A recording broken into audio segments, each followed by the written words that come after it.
Porque gracias a eso, hoy estamos aquí en esta mañana. Gracias a eso hubieron 7 edades de la iglesia. Gracias a eso hubieron 7 mensajeros. Gracias a eso la predestinación de Dios nos llevó el mensaje hasta hoy. Gracias a eso tenemos promesas para esta vida, para la siguiente. Gracias a eso hay una promesa de resurrección. Si hemos tenido a alguien en la tumba, no todo está perdido. Así como Él venció la tumba y la muerte, así un día veremos a nuestros amados que han partido.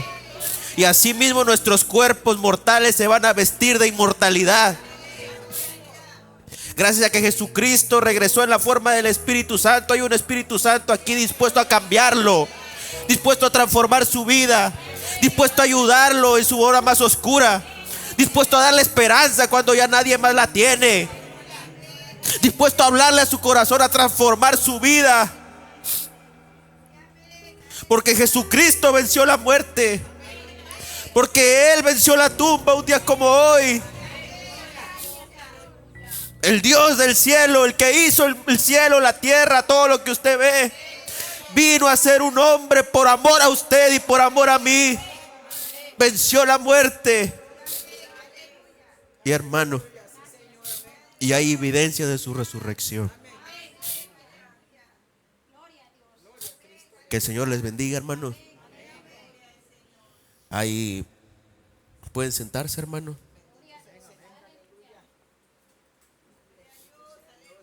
Yo no sé, hermano, yo estoy tan agradecido con Dios. Los cantos, ¿verdad?, que entonó nuestro hermano Rigo. Dios lo bendiga, hermano Rigo. Quisiera verlo aquí a mi hermano Rigo. Simplemente para decirle que aprecié mucho los cantos en esta mañana. Sí, Dios le bendiga, hermano. Sí, porque los cantos fueron maravillosos. Muchas gracias, hermano. Y ese canto tan hermoso, esos cantos están bien, hermano. Había un tiempo donde la iglesia estaba bien, estaba en orden. En aquellos años de antaño donde se respiraba esa santidad, esa reverencia. Algo se ha perdido de ese tiempo para acá, pero Jesucristo es el mismo de ayer y de hoy por todos los siglos. Y es una realidad, hermano, ese canto, porque un día el Señor va a venir por su iglesia. Un día el Señor va a venir por su novia y estamos esperando ese bendito día.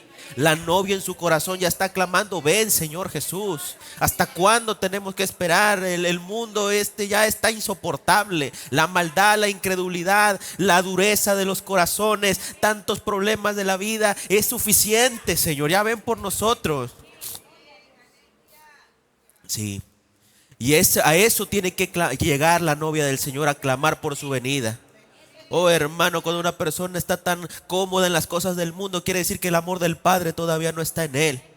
Pero cuando hay algo desde adentro clamando por eternidad, uno dice: Señor, líbrame, Señor, sácame, Señor, sálvame. Oh, hermano. Y ese canto es tan real. Dios lo bendiga, hermano. Yo aprecié mucho eso y los cantos escondido en piel, hermano. Cuando eso se canta con revelación. Sí, que Dios está escondido en pieles humanas. Sí, Dios está en la tierra en esta hora. Dios está en el cielo, sí, claro, pero Dios está en la tierra, en los corazones de verdaderos hijos e hijas de Dios.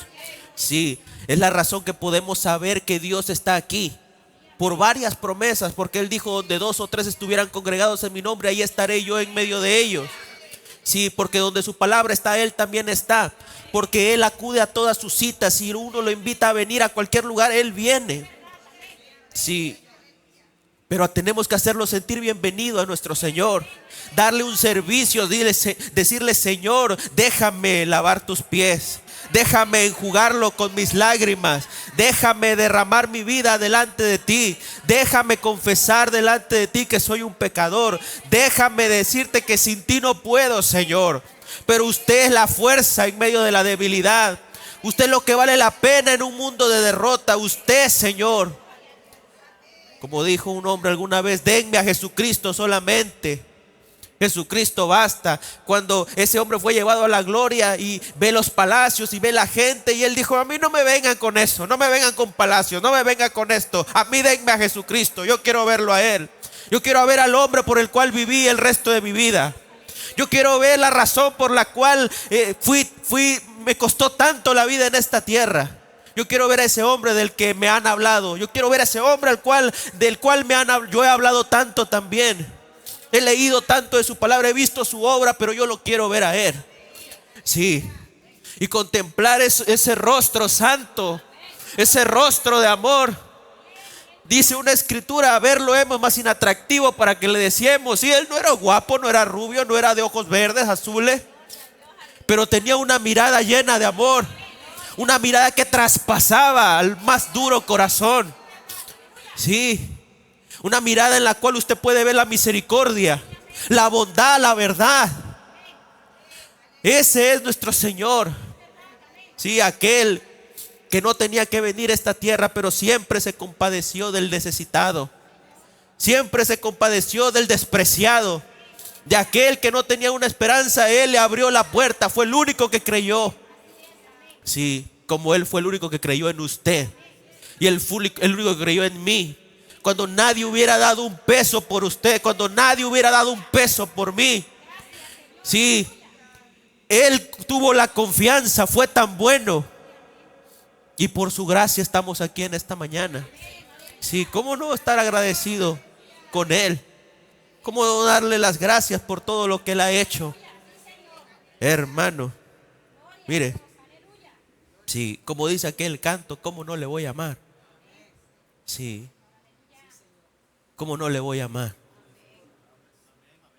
Gloria al Señor. Oh, bendito el Señor. Sí, hermano, no sé si puedas buscarlo. Ese canto de ese hombre, uno puede decir: es que es denominación. No es denominación, fue una inspiración de Dios. Sí, ese canto que dice: ¿cómo no le voy a amar? Sí. Porque es una realidad, es un testimonio personal. Sí, como ese hombre se expresó de esa manera y Dios lo guió a escribir eso. Sí. Como dice: hoy me he despertado con mucha tristeza. Dice: llorando en la cama al ver mi pobreza. Lleno de amargura porque me dijeron que llegar al cielo es una locura. Luego dice: sé que el que no sueña no tiene futuro. No será tan fácil, será cruel y duro. Mas si estoy con Cristo no hay por qué llorar. Sé bien que mañana Él me hará triunfar. Sí. Y llega ese hombre cantando: ¿cómo no le voy a amar? ¿Cómo le voy a fallar? Si me hubieran visto antes, sé que te haya hecho llorar. Sí. Un hombre despreciado, hundido en la drogadicción, hundido en los vicios. Y así continúa diciendo: cuando yo me hundí en la droga, porque todos me dejaron, mis parientes, mis hermanos, de mí se avergonzaron. Yo mastiqué el dolor y sangró mi corazón. Y en medio de un conflicto me recordaron mi pasado. Me gritaron drogadicto.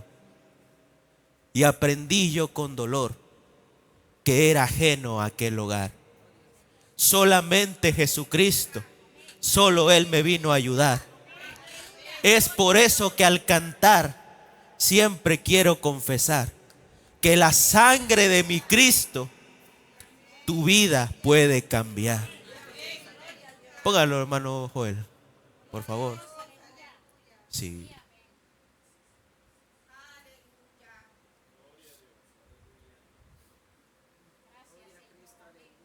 Sí, nada de esto estaba planeado, hermano, pero es algo que yo estaba sintiendo en mi corazón. Yo me estaba gozando, hermano. Sí. Creo que hoy voy a predicar mi primer mensaje con la ayuda del Señor.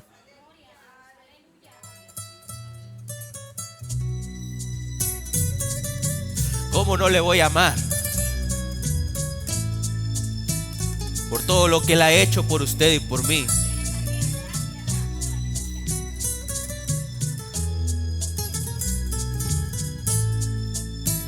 La pista, ok. Hoy me he despertado con mucha tristeza, llorando en la cama al ver mi pobreza, lleno de amargura, porque me dijeron que llegar al cielo es una locura. Sé que el que no sueña no tiene futuro. No será tan fácil, será cruel y duro. Mas si estoy con Cristo, no hay por qué llorar. Sé bien que mañana Él me hará triunfar.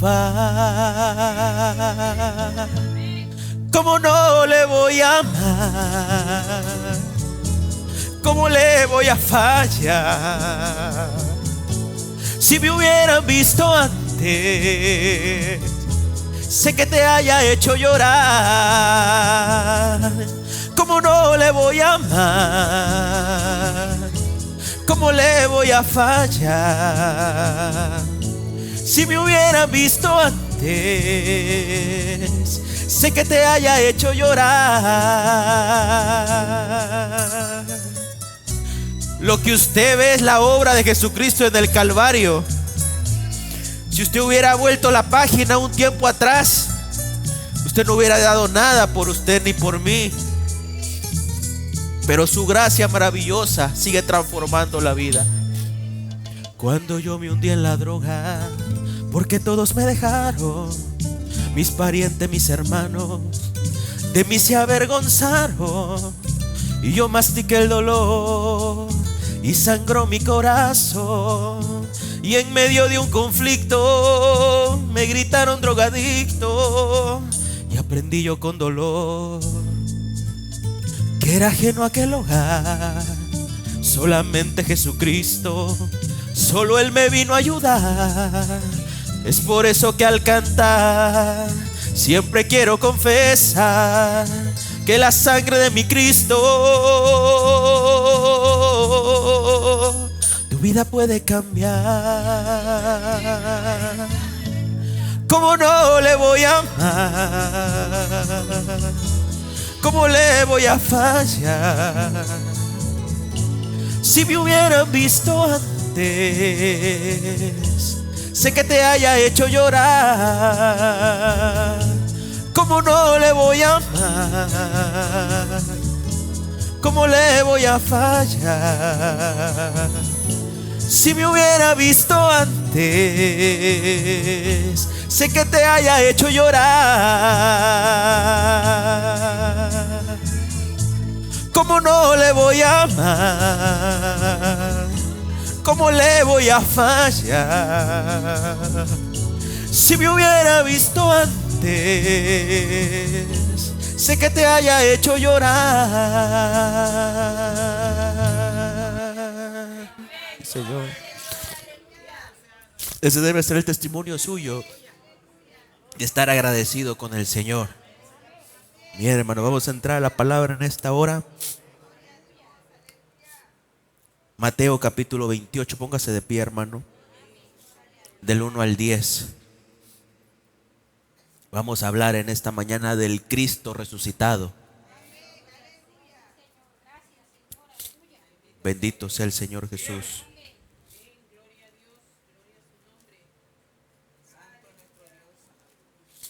Mateo capítulo 28, verso 1 al 10.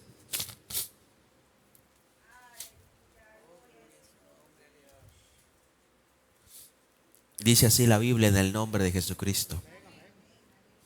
Pasado el día de reposo, al amanecer del primer día de la semana, vinieron María Magdalena y la otra María al ver el sepulcro. Y hubo un gran terremoto, porque un ángel del Señor descendiendo del cielo y llegando, removió la piedra y se sentó sobre ella. Y su aspecto era como un relámpago, y su vestido blanco como la nieve. Y de miedo, él y los guardias temblaron y se quedaron como muertos. Mas el ángel respondiendo dijo a las mujeres: no temáis vosotras, porque yo sé que buscáis a Jesús, el que fue crucificado. No está aquí, pues ha resucitado. Como dijo, venid, ved el lugar donde fue puesto el Señor. E id pronto y decid a sus discípulos que ha resucitado de los muertos. Y he aquí va delante de vosotros a Galilea.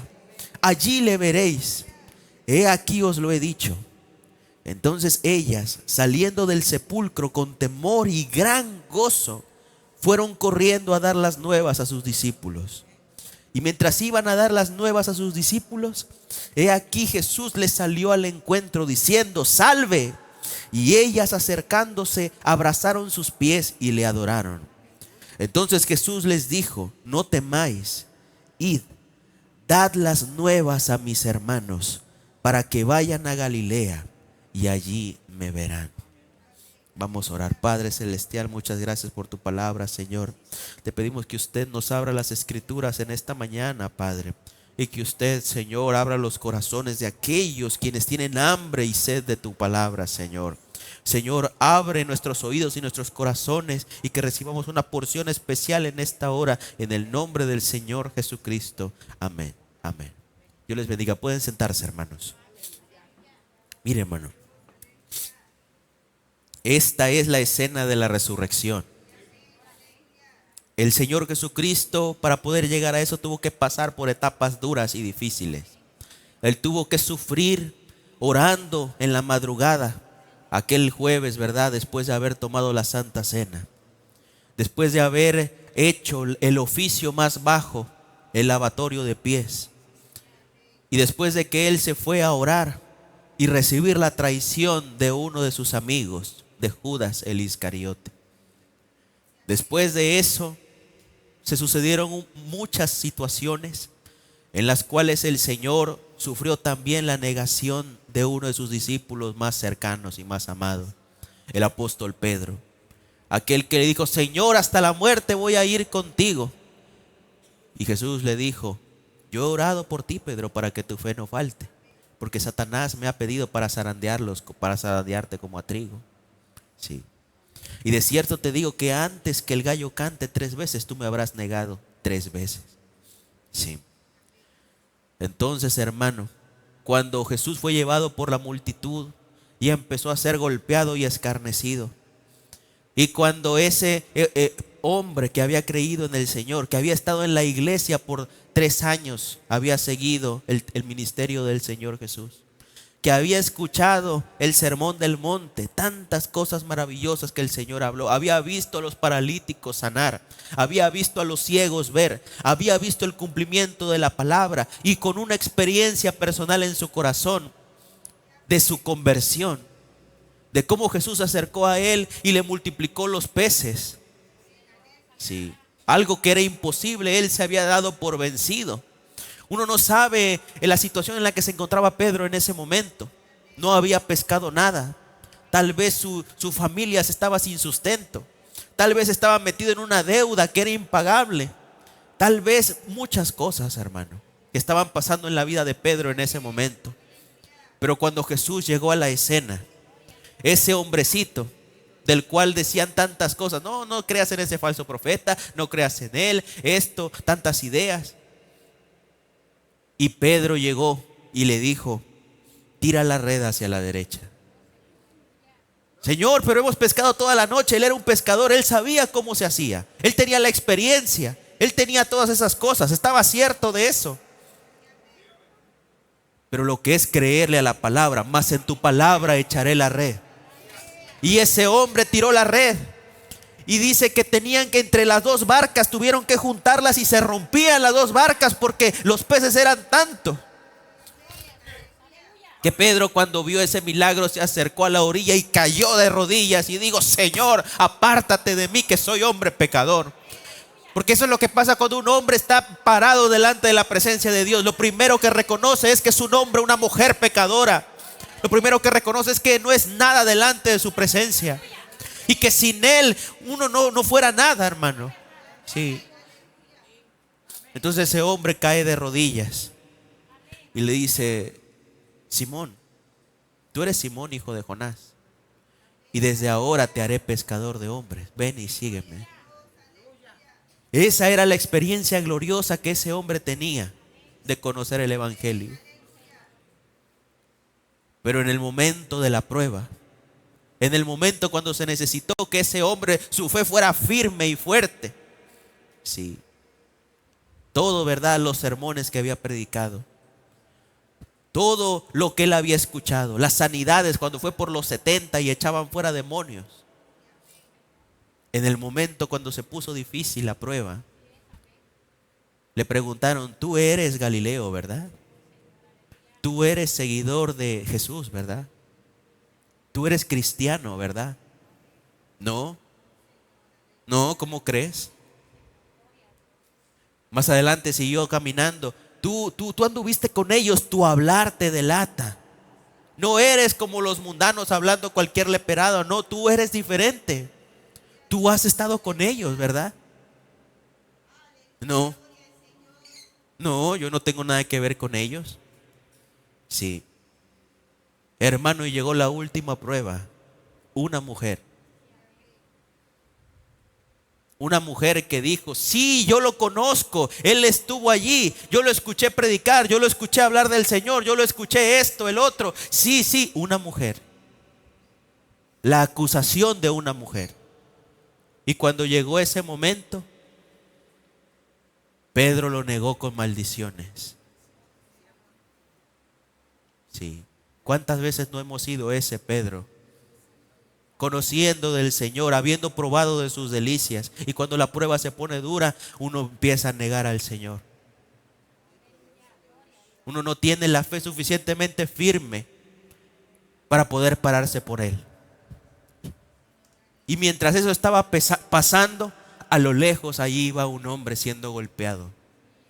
A lo lejos allí iba un hombre siendo escupido, siendo abofeteado, siendo humillado, con su rostro inflamado. Y en ese momento una mirada salió. Dos ojos se cruzaron, hermano. El gallo cantó. Y Jesús, con esa mirada tierna, mansa, con sus ojos golpeados, miró a Pedro. Y Pedro reconoció la condición en la que él estaba. Él lo había negado. Se había retractado de lo que un día dijo creer. Y dice la Escritura que lloró amargamente. Sí. La escena del Calvario fue la escena más triste de la historia. Como el Señor, lleno de amor, fue rechazado por sus criaturas. Como un hombre que se dedicó a hacer el bien y a esparcir la bondad y la verdad por Israel, aquel Mesías prometido para ellos, aquel que los iba a libertar espiritualmente y después naturalmente,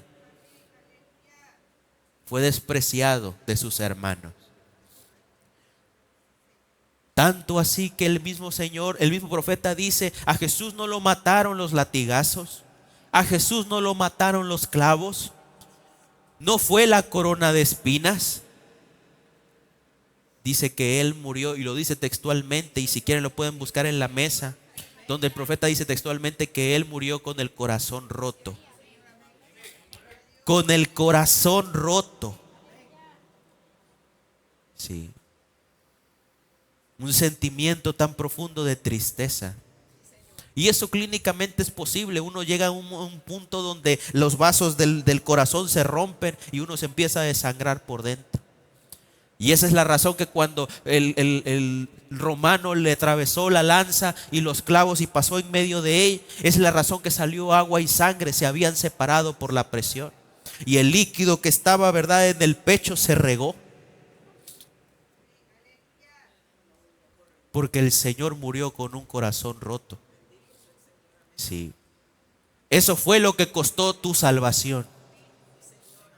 Eso fue lo que costó, el precio que costó tu vida. Sí. Y viene la pregunta: ¿qué vas a hacer con esa vida? ¿La vas a vivir como cualquier persona? ¿La vas a desperdiciar en las cosas del mundo? ¿La vas a utilizar viviendo impíamente, mundanamente? El Señor Jesucristo no murió para que la gente se vaya a la playa. Allá ojalá se les pele la piel, hermano, se lo digo sinceramente. Sí. Porque el Señor Jesucristo, Él vino y murió por usted y por mí, para pagar el precio de su alma y de la mía, para pagar el precio que la humanidad perdió allá en el huerto del Edén. Sí. Porque la muerte entró por medio de un hombre. Aunque el profeta siempre dice, fue una mujer, fue una mujer, fue una mujer. Sí, pero Adán tomó esa mujer. Y al hacerlo, él metió a la raza humana en la casa de empeño. Y nadie había digno. La razón que usted va a Apocalipsis y usted ve en la mano el libro, el título, hermano, el libro de redención, donde estaban los nombres, el suyo y el mío. Y estaba sellado. ¿Y quién era digno de tomar ese libro y desatar sus sellos? Y nadie era digno, ni en el cielo, ni en la tierra, ni debajo de la tierra. Sí. De abrir el libro, ni siquiera de mirarlo. Sí. Por eso, hermano, no importa cuán santo quiera ser un hombre, no hay ninguno digno, solamente Jesucristo. Sí. Muchos quieren hacer de un hombre un santo. Muchos quieren hacer del hermano Branham Dios, pero él no fue Dios. No. Él mismo dice, yo soy un pecador salvo por gracia. Jesús nunca tuvo que decir, así dice el Señor. Él siempre dijo, mas yo os digo, mas yo os digo, mas yo os digo. Él nunca dijo, así dice el Señor, porque Él era el Señor. Es la diferencia entre un profeta de Dios. Un profeta de Dios siempre dijo, así dice el Señor. Pero el Dios de los profetas siempre dijo, yo os digo, yo os digo, yo os digo, porque Él era Dios. Sí. Hermano, sí. Entonces la salvación, el precio que costó. Y una escena tan triste que Jesús murió solo. Sí. Allí no estaban sus amigos. No, allí no estaba su familia. Solamente estaban sus discípulos, no estaban. Solamente estaban unas cuantas mujeres de mala fama, llorándolo, y Juan a lo lejos. Sí. De ahí en fuera ninguno de los otros discípulos tuvo el valor de pararse ahí.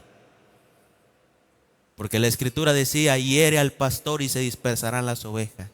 Y todavía sigue siendo así, hiere a la cabeza y el cuerpo cae solo. Oh, hermano, por eso que Dios fortalezca los hogares. Que Dios fortalezca a aquellos que están llevando la palabra, que llevan la luz. Sí. Oh, hermano, tal vez la demás familia no lo entiende en ese momento. Después lo van a entender si se mantienen el tiempo suficiente. Pero que Dios dé fortaleza a las piernas tambaleantes, a las columnas, para que no dejen caer la palabra. Sí. Porque la escritura es clara, hiere al pastor y se dispersarán las ovejas. Sí. Entonces el Señor estaba colgado entre el cielo y la tierra, despreciado, abofeteado, escupido, solo. Sí. Oh, hermano. Hermano. Pero bendito Dios. Porque Él dijo, yo tengo el poder para dejar mi vida y tengo el poder para volverla a tomar. Destruyan este cuerpo y en 3 días lo levantaré. Sí, así como lo dijo la escritura. Y entonces hoy estamos conmemorando una mañana, ¿verdad? Primer día de la semana, una mañana de Pascua. Sí. Él, antes que rayara el alba, se levantó de los muertos. Hubo un terremoto de resurrección. La piedra se abrió. La gente, los guardias tuvieron miedo, quedaron tirados en el piso. Sí. Y un ángel se le apareció a unas mujeres. Ahora recuerde lo que estamos leyendo. Mujer significa iglesia. Sí. Y eran las mujeres las que estaban buscando a Jesús. Hermano. Sí. Sin embargo, aunque debió haber sido un día glorioso, y fue un día glorioso, es el día más glorioso de toda la historia de la humanidad. Pero cuando Jesús se levantó, Él encontró un escenario muy diferente a lo que Él había esperado. Sí. Los discípulos no esperaban, esas mujeres no esperaban ver a un Jesús resucitado. Ellas esperaban ver a un Jesús muerto. Sí. Mucha gente hoy va a la iglesia y solamente se quedan con un Jesús histórico. Sí. Pero el hermano Branham nos enseñó que Jesucristo es el mismo de ayer, de hoy y de todos los siglos. Tiene que haber expectativa. Cuando un creyente viene con expectativa de que Él es el mismo hoy, hermano, entonces todas las cosas son posibles. Sí, el problema se acabó. La necesidad se acabó. Dios se vuelve la provisión. La enfermedad se acabó. La sanidad llegó a tu vida. Si hay un creyente que cree que Jesucristo es el mismo hoy, no ayer, no mañana, no hoy, en este preciso momento.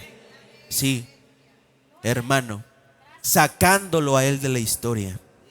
Pero nos damos cuenta que sus discípulos estaban esperando es a un Jesús muerto. Mire, vamos a abrir la escritura en Marcos 16 del 1 al 8. Voy a tratar de apurarme lo más que pueda, hermano. Ver el panorama que se encontró Jesús en una mañana de resurrección. Fíjese, Marcos 16 del 1 al 8 dice así la escritura.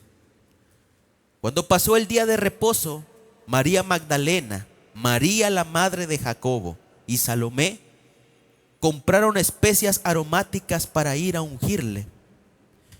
Y muy de mañana, el primer día de la semana, vinieron al sepulcro ya salido el sol. Pero decían entre sí: ¿quién nos removerá la piedra de la entrada del sepulcro? Pero cuando miraron, vieron removida la piedra, que era muy grande. Hermanos, se necesitaban muchos hombres para poder moverla. Para que se dé cuenta que cuando Dios hace algo es sobrenatural. No hay lugar para dudas ni especulaciones cuando Dios obra.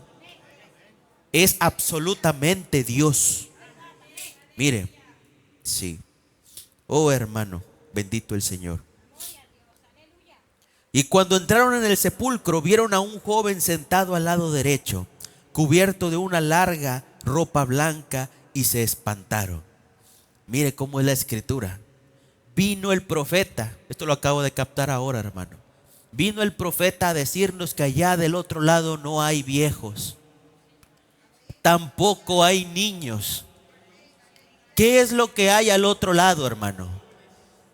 ¿Y qué dice la escritura que había? ¿Qué era el ángel que estaba al otro lado? Mire, hermano, yo lo acabo de captar. ¿Qué quiere decir eso, hermano? Usted no está creyendo cualquier cosa, cualquier mensaje. Cuando dejemos de acobardarnos a nosotros mismos y empecemos a dar testimonio a la gente de que Jesucristo vive y de que este mensaje es la verdad, este va a ser un ejército invencible. Porque usted no tiene nada de qué avergonzarse. Sí. Si la gente no tiene vergüenza de andar esparciendo una falsa doctrina, usted no tiene de qué avergonzarse de esparcir la verdad de la palabra, ni de un verdadero ministerio que Dios puso en las edades de la iglesia. Sí, hermano. La gente hoy está buscando la verdad. Sí. Y por eso se une a logias. Dice el profeta: no las llames iglesias, llámalas logias. Sí. Tratando de hacer algo para salvarse a sí mismo. Sí. Y por eso siguen mandamientos de hombres. Pero, hermano, la palabra sigue siendo suficiente. Y este mensaje es a volver la fe de los hijos a los padres, a los que escribieron esta Biblia, hermano. Sí. Por eso, hermano, cuando dejemos la vergüenza y la pena y creamos realmente lo que predicamos y creemos, hermano, entonces no va a haber nadie que nos pueda detener. Sí. No va a haber nada, no va a haber incrédulo, no va a haber teólogo, no va a haber teórico, no va a haber nadie que le pueda decir: usted está mal, usted está errado. Yo tengo la evidencia. Yo tengo la evidencia de que esto es la verdad. Se lo puedo probar de muchas maneras. Entonces, ¿por qué me tengo que avergonzar de testificar que soy cristiano? De testificar que usted es una cristiana. Sí. Hermano, mire, Dice 6. Mas él les dijo: no os asustéis, buscáis a Jesús Nazareno, el que fue crucificado. Ha resucitado, no está aquí. Mirad el lugar en donde le pusieron. Pero id, decid a sus discípulos y a Pedro que él va delante de vosotros a Galilea. Allí le veréis como os dijo. Y ellas se fueron huyendo del sepulcro, porque les había tomado temblor y espanto. Ni decían nada a nadie porque tenían miedo. Hermano, ¿por qué nadie sabe que nosotros creemos en un mensaje? ¿O que creemos en el Señor? Porque tenemos miedo. El miedo fue lo que hizo callar a estas mujeres. Lo estoy leyendo de la Biblia. Sí. Tenemos miedo de testificar. ¿Y qué van a decir de mí? Si yo digo que soy cristiana, ¿qué van a decir de mí? Me van a empezar a juzgar. Hermano, dice la Escritura, tenían miedo y por eso no testificaban. Sí. Se habían encontrado con la evidencia, la tumba estaba vacía, un ángel les había hablado. Pero la Escritura dice, no decían nada a nadie porque tenían miedo. Me quedo esta fe solamente para mí solita. Solamente para mí solito. Sí. ¿Qué va a pasar si yo le testifico a mi familia? Me van a rechazar. Me van a decir que estoy loco. ¿Qué van a decir si yo le digo a la vecina que se pare por la palabra? Me va a dejar de hablar. ¿Valoras más eso? ¿Qué es lo que Jesucristo pagó por ti? Todo lo que los golpes, las heridas, la piel se le desgarraba al Señor. Las heridas de los clavos, todo lo que Él le dolía, cuánto Él gritaba de dolor.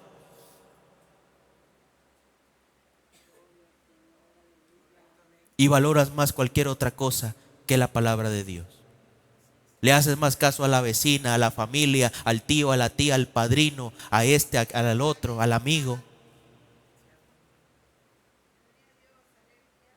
¿Por qué es? Por el miedo, mire. Ahora, vamos a otra escritura, Juan 20, del 11 al 18. Vamos a hacer un zoom allí a la escena, a esa mañana de resurrección, y ver qué era lo que estaba pasando, porque le digo, ese es el problema que pasó. Era el día más glorioso, pero la gente, cuando Jesús se levantó, en vez de fiesta, lo que se encontró fue un panorama muy diferente. Juan 20, del 11 en adelante, dice así la Escritura. Pero María Magdalena estaba afuera llorando junto al sepulcro, y mientras lloraba, se inclinó para mirar adentro del sepulcro. Ella estaba llorando, ¿por qué? Porque ella no creía que Jesús estaba resucitado.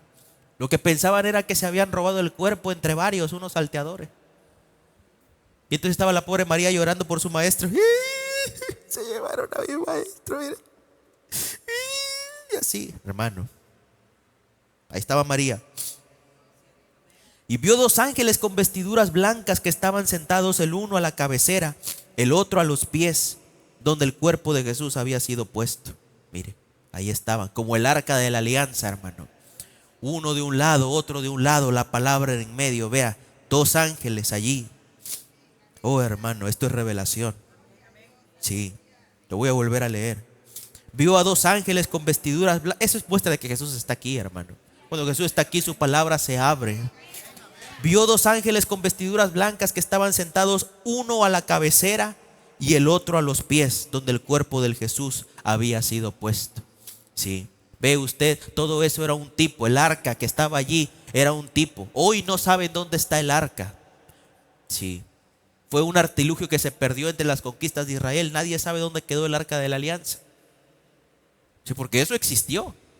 Y nadie sabe. La menorá se la llevaron a Roma y allá la fundieron. Usted lo puede ver en el arco de Tito, que está ahí en la ciudad de Roma, a donde se llevaron la menorá de oro, el candelero. Sí. Pero nadie sabe qué se hizo el arca de la alianza. Sí. Pero vino un profeta a decirnos, hubo un arca en el Antiguo Testamento, pero hay un arca en el Nuevo Testamento. Y ese arca es la palabra, así dijo el Señor. Sí. ¿Y quién es la palabra? Cristo es la palabra. Mire, ahí estaban dos ángeles. Oh, hermano, esto es glorioso. Sí. Dice, dos ángeles. Y le dijeron: mujer, ¿por qué lloras? Le dijo: porque se han llevado a mi Señor y no sé dónde le han puesto. Cuando había dicho esto, se volvió y vio a Jesús que estaba allí, mas no sabía que era Jesús.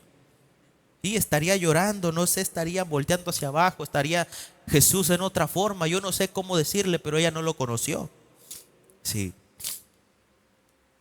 Jesús le dijo: mujer, ¿por qué lloras? ¿A quién buscas? Ella, pensando que era el hortelano, le dijo: Señor, si tú lo has llevado, dime dónde lo has puesto y yo lo llevaré. ¿Ella creía que Jesús había resucitado? No. ¿Ella esperaba ver el cumplimiento de la palabra? No.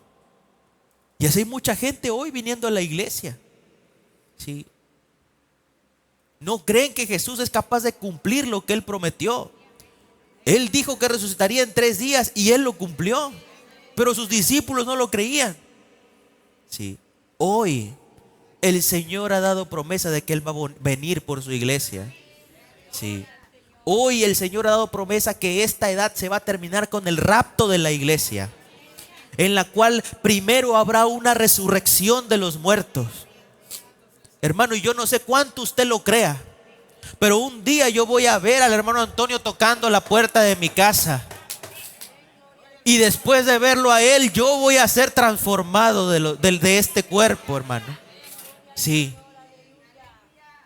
Yo no sé cuánto usted lo cree, hermana Marta, pero la hermana, su hija, la hermana Itzel, ella va a regresar en un cuerpo joven. Va a tocar a la puerta de su casa y va a decir: mi preciosa hermana. Y usted la va a abrazar. Porque eso fue lo que dijo Jesús cuando se le apareció a este hombre, a Tomás. Dijo: yo no voy a creer hasta que no meta mi dedo y toque sus heridas. Y Jesús se le apareció y lo hizo. Era un cuerpo glorificado, resucitado, lo podía tocar. Sí, hermano. Y después de ver eso, nos vamos de aquí. Sí. Ya. Que se quede aquí el mundo girando con su política. Que se quede aquí el mundo girando con su dinero. Que se quede aquí la posesión material, todo lo que quiera quedarse. Yo me voy. Sí. Sí, hermano, porque esa es la meta del vencedor. Sí. No es solamente para vivir en esta tierra, pero cuando el Señor venga y aparezcan nuestros amados hermanos y los volvamos a ver, aquellos que durmieron en Cristo, que descansaron con la esperanza en su corazón, nos vamos de aquí, hermano. Por eso yo no le quiero predicar hoy, yo le quiero predicar un sermón más. Esta es la verdad de la palabra. Sí. Ese es el momento que usted le entregue su vida completamente a Jesucristo. Deje de vivir una vida de iglesia, una vida de mediocridad, y le entregue su corazón al Señor y se disponga, diga: aquí estoy, Señor, aquí están mis manos, aquí está mi vida, aquí está mi corazón. ¿Qué quieres tú que yo haga por ti? Yo lo voy a hacer, porque comprendo el precio que costó rescatarme y comprendo el amor que has tenido para mí, de cómo pusiste un hilo de sangre para que la verdad me llegara a mí en esta mañana.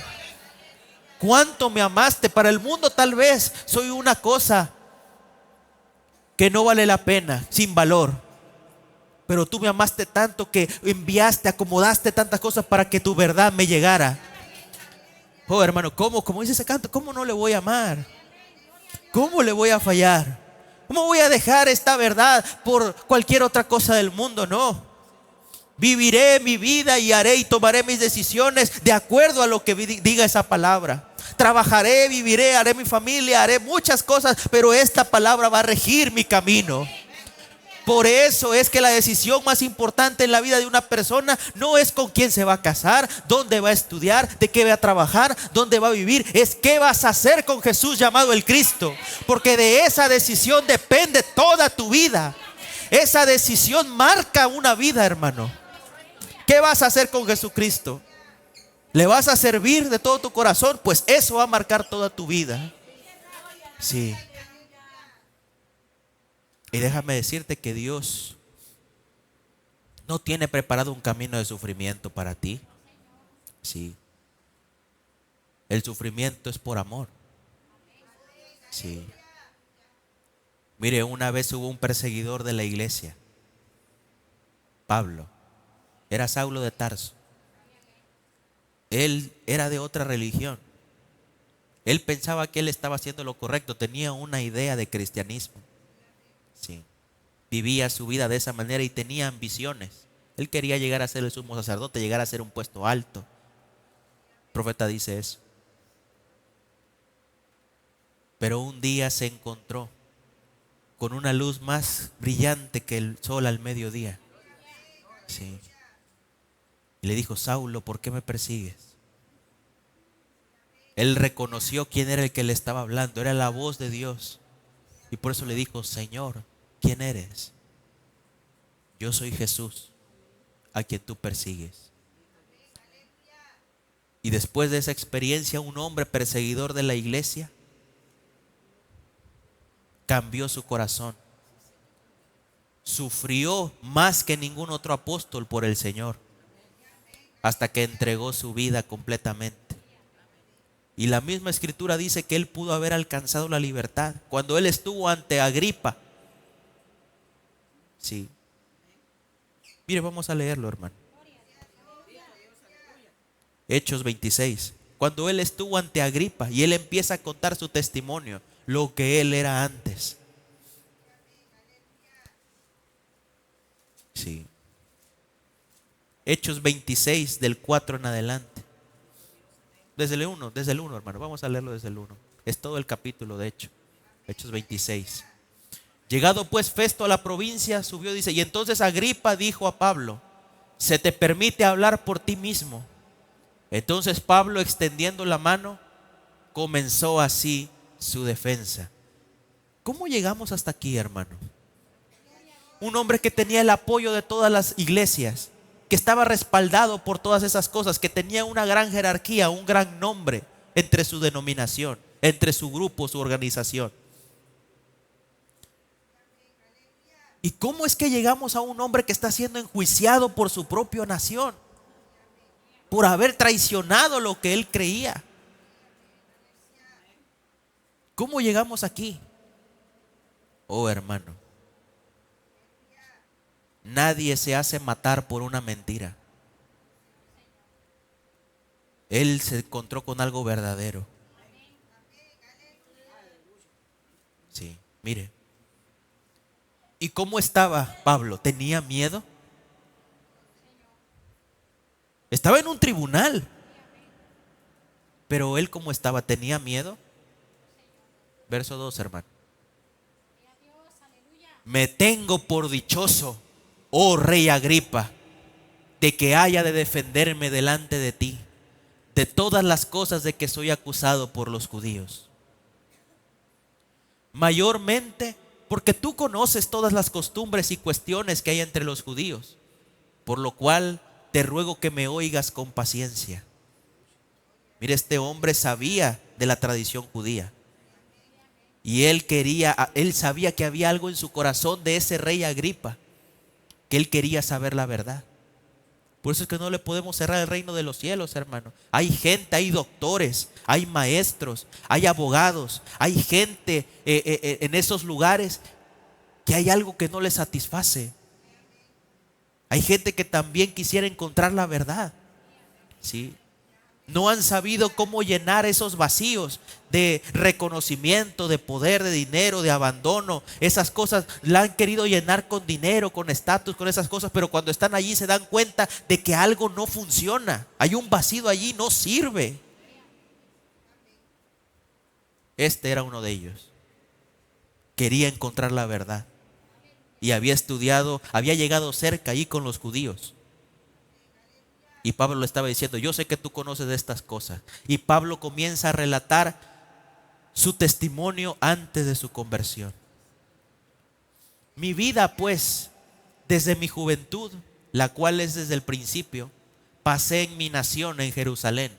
La conocen todos los judíos. Si alguien quiere saber de mí, allá está mi gente, la gente le puede dar razón de mí. Aquí viví, aquí hice todo lo que hice en esto.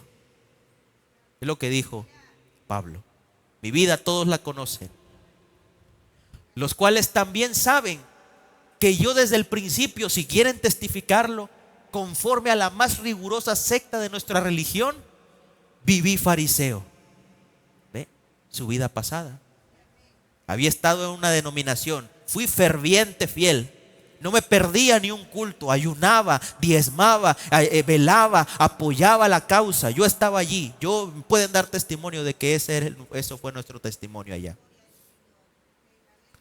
Y ahora, por la esperanza de la promesa que hizo Dios a nuestros padres, soy llamado a juicio.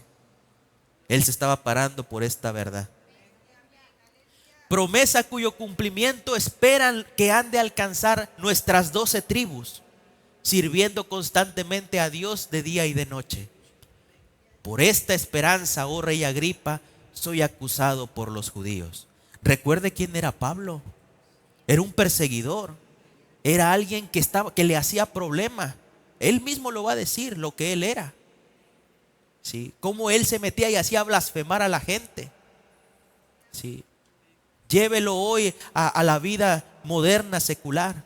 Uno que siempre hablaba mal de estos aleluyas. Uno que siempre hablaba mal de esos que iban a la iglesia.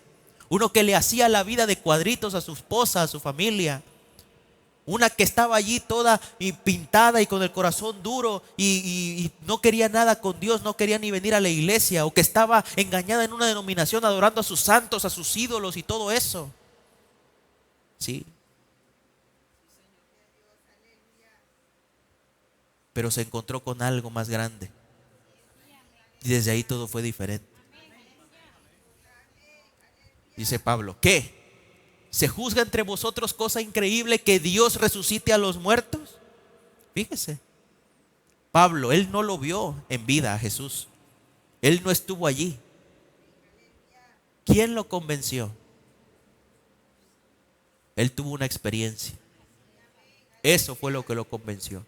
Hermano, en esta mañana ninguno de nosotros fue allá al sepulcro y vio las heridas de las manos del Señor. Pero hay un Espíritu Santo que si usted alguna vez se ha encontrado con Dios, eso le hizo tener la certeza de que era la verdad. Y si es la verdad, entonces su vida lo refleja. Porque después de ver que eso es la verdad, hermano, ¿cómo puede regresarse atrás? Mire, siguiente. Yo ciertamente había creído mi deber hacer muchas cosas en el nombre de Jesús de Nazaret. Contra el nombre, fíjese. Había creído mi deber hacer muchas cosas contra el nombre de Jesús de Nazaret. ¿Por qué te vas con esos aleluyas? ¿Por qué te vas a la iglesia? Todos esos son ladrones. Todos estos son esto. Son mundanos, son esto. Todos están equivocados. Mire. Hablando mal. No, puras mentiras están contando. Puras historietas, puros cuentos. Son amigos imaginarios. Esto, tantas cosas, hermano. Sí. Esa era la posición de Pablo. Lo cual también hice en Jerusalén. Yo encerré en cárceles a muchos de los santos.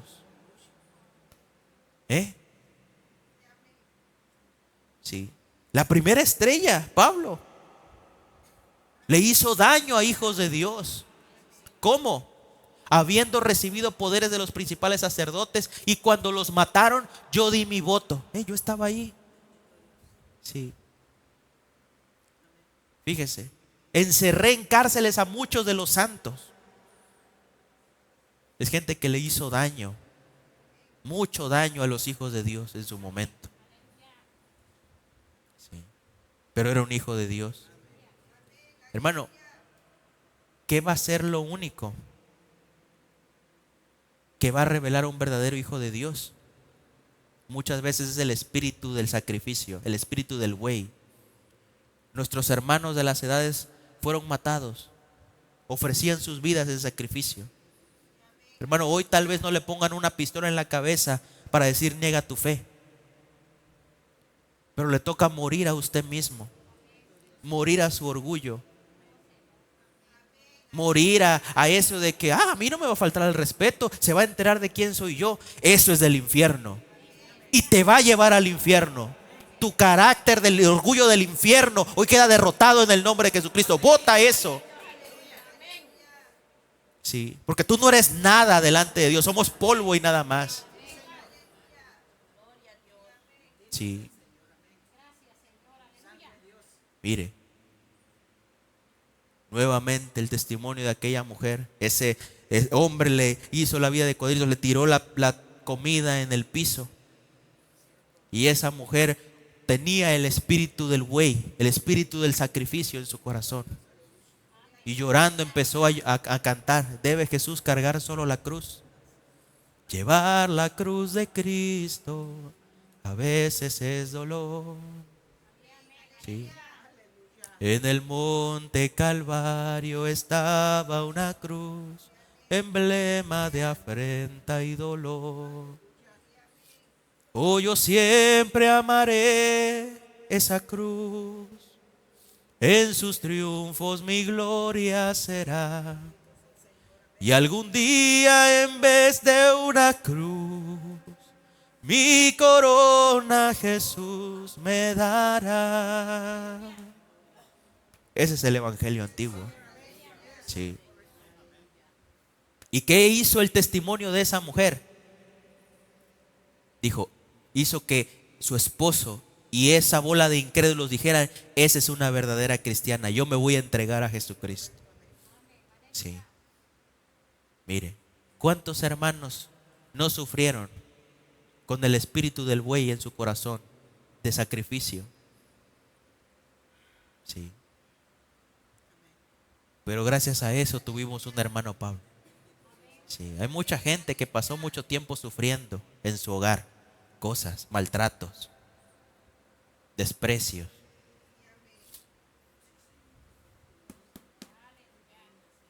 Pero ¿qué me dice hoy? ¿Valió la pena? ¿Valió la pena? ¿Se cumplió la escritura? ¿Cree en el Señor Jesucristo y serás salvo tú y tu casa? Sí. ¿Dónde está su familia? ¿Sirviendo al Señor? ¿Ve que valió la pena ese espíritu de buey, de sacrificio? Sí. Solo ríndase más al Señor y va a ver las maravillas que Dios va a hacer. Mire, por favor, 11. Y muchas veces, castigándolos en todas las sinagogas, los forcé a blasfemar. Mire, todo lo que él hizo en su vida pasada. Y era religioso. Castigándolos en todas las sinagogas, los forcé a blasfemar. Y enfurecido sobremanera contra ellos, los perseguí hasta en las ciudades extranjeras. Un hombre malo, pero él pensaba que estaba haciendo lo correcto. Así se le enseñó, así aprendió. La vida le enseñó, la calle le enseñó, lo que sea. Todo el daño que él estaba haciendo pensando que estaba bien. Mire, 12. Ocupado en esto, iba yo a Damasco con poderes y comisión de los principales sacerdotes. Cuando a mediodía, oh rey, yendo por el camino, vi una luz del cielo que sobrepasaba el resplandor del sol, la cual me rodeó a mí y a los que iban conmigo. Y habiendo caído todos nosotros en tierra, oí una voz que me hablaba y decía en lengua hebrea: Saulo, Saulo, ¿por qué me persigues? Dura cosa te es dar coces contra el aguijón. Mire, yo entonces dije: ¿quién eres, Señor? Y él dijo: yo soy Jesús, a quien tú persigues. Pero levántate y ponte sobre sus pies, porque para esto he aparecido a ti, para ponerte por ministro y testigo de las cosas que has visto y de aquellos en que me apareceré a ti. Mire, lo que Dios tenía predestinado, hermano. Por eso el apóstol Pablo hablaba con propiedad cuando dijo: porque de lo vil y de lo menospreciado escogió Dios para avergonzarlo fuerte. Sí, donde él tuvo que meter la mano porque él es especialista en eso. Sí, hoy se nos hace tan difícil agarrar una escoba y un trapeador y apretarlo. Hoy no, yo no puedo hacer esto porque yo soy fulano de tal. Sí, Jesús lavó pies y aún nosotros, hermano, haremos el lavatorio de pies. Sí, y tomaremos de la misma copa porque es un mandamiento del Señor. Sí, Él dijo: el que no hace esto conmigo no tiene parte conmigo. Sí, no tenéis vida en vosotros. Es un mandamiento de Dios. Sí. La pregunta ¿es usted digno para tomar de la copa y del cuerpo del Señor?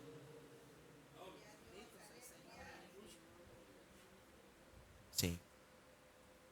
Sí, hermano. Sí, es una revelación que el Señor me ha dado. Sí. Porque esto es verdadero. Sí. Entonces, hermano, mire, el verso anterior, por favor. Sí. Lo que Dios hizo, tomar de lo más bajo a un hombre que iba a llevar mucho fruto para él. Ahora sí, el siguiente, por favor. Librándote de tu pueblo y de los gentiles a quienes ahora te envío. Siguiente. Para que abras sus ojos, para que se conviertan de las tinieblas a la luz y de la potestad de Satanás a Dios, para que reciban por la fe que es en mí perdón de pecados y herencia entre los santificados. Siguiente. Por lo cual, oh rey Agripa, no fui rebelde a la visión celestial, sino que anuncié primeramente a los que están en Damasco. Me gusta este testimonio, hermano, porque esto es el testimonio de un hombre ya cuando ha recorrido el camino. Y él puede contar toda su historia, toda su vida. Contar lo que era antes, contar lo que pasó cuando se encontró con Dios, contar lo que pasó después. Sí.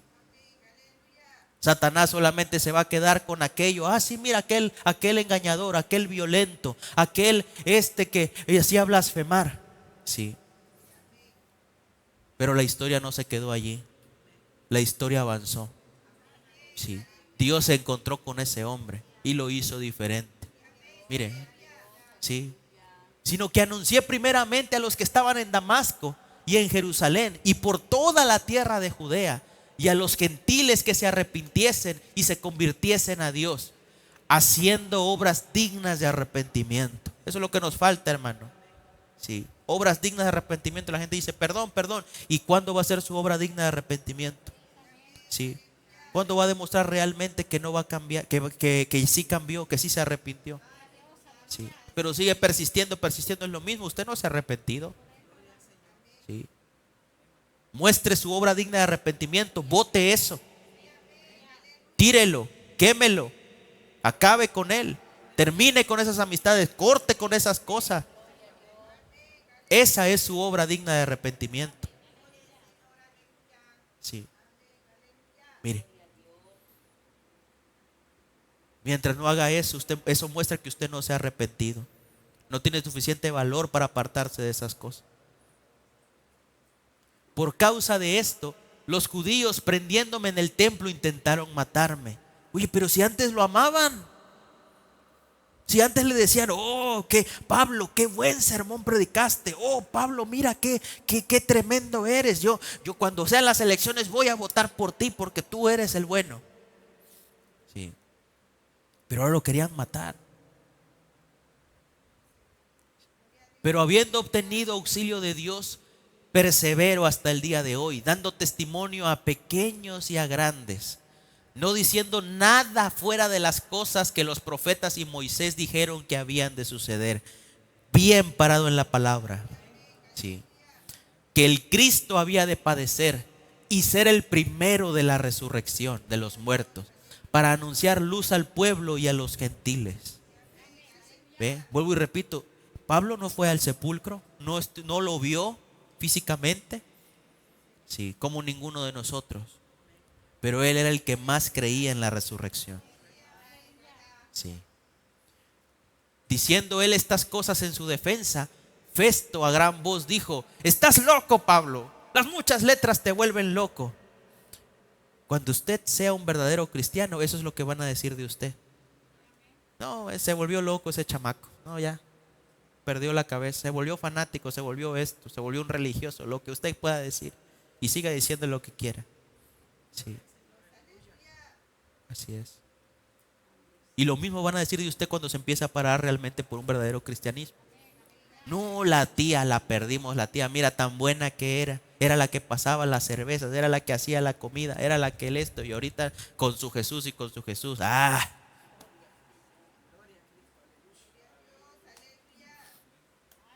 sí. Pero usted va a ser feliz. Sí. Pablo estaba feliz, hermano, no estaba sufriendo. Sí. Yo dije algo, hermano, una vez. Y creo que no se captó, pero ¿quién de los 12 apóstoles después que recibieron el Espíritu Santo tenía miedo de irse al infierno? Ni uno. Sí. Porque un hijo de Dios no tiene miedo de irse al infierno. Para empezar, sabe que no, esa no es un motivo para servir al Señor, por miedo. Esa es la razón que a mí no me gusta meterle miedo a la gente, hermano. Sí. Es verdad, si no se arrepienten se van a quedar a la gran tribulación. Sí. Y a ver si entran como fatua, para eso tienen que morir por su fe. El suicidio no cuenta. No. Lo tienen que matar por su fe. Sí. Puede ser que la torturen, puede ser que lo torturen. Es verdad. Sí. Y el infierno, todo eso es cierto. Sí. Y si usted muere como un pecador, se va a ir al infierno, es verdad. Sí. Pero un hijo de Dios no tiene miedo de irse al infierno. Sí. Un hijo de Dios lo que tiene miedo es de fallarle a su Señor. De eso es que le tiene miedo un hijo de Dios. Que su presencia se vaya. Que lo deje solo, que no lo acompañe. Ese es el miedo que tiene un hijo de Dios. De hacer algo que lo vaya a desagradar. Y no porque le vaya a caer un rayo, no. Sino porque es horrible no sentir la presencia de Dios. Sí. Que tu oración, tú sientes que Dios no la está escuchando, es horrible. Sí. La culpa de que uno sabe que lo que hizo estuvo incorrecto, eso es horrible. La conciencia de que uno tiene un montón de cosas allí que tiene que arreglar, eso es horrible. Pero no es miedo de irse al infierno. Mire. Pero a Pablo le dijeron, estás loco, Pablo. Mas él dijo, Pablo dijo, no estoy loco, excelentísimo Festo, sino que hablo palabras de verdad y cordura. Él no era un fanático. Él no era un gloria a Dios, aleluya, gloria a su nombre. No, Pablo no era así. Él sabía de lo que estaba hablando. Sí, no estoy loco, no estoy emocionado. Yo sé lo que estoy diciendo. Es lo que está diciendo Pablo. Siguiente, 26.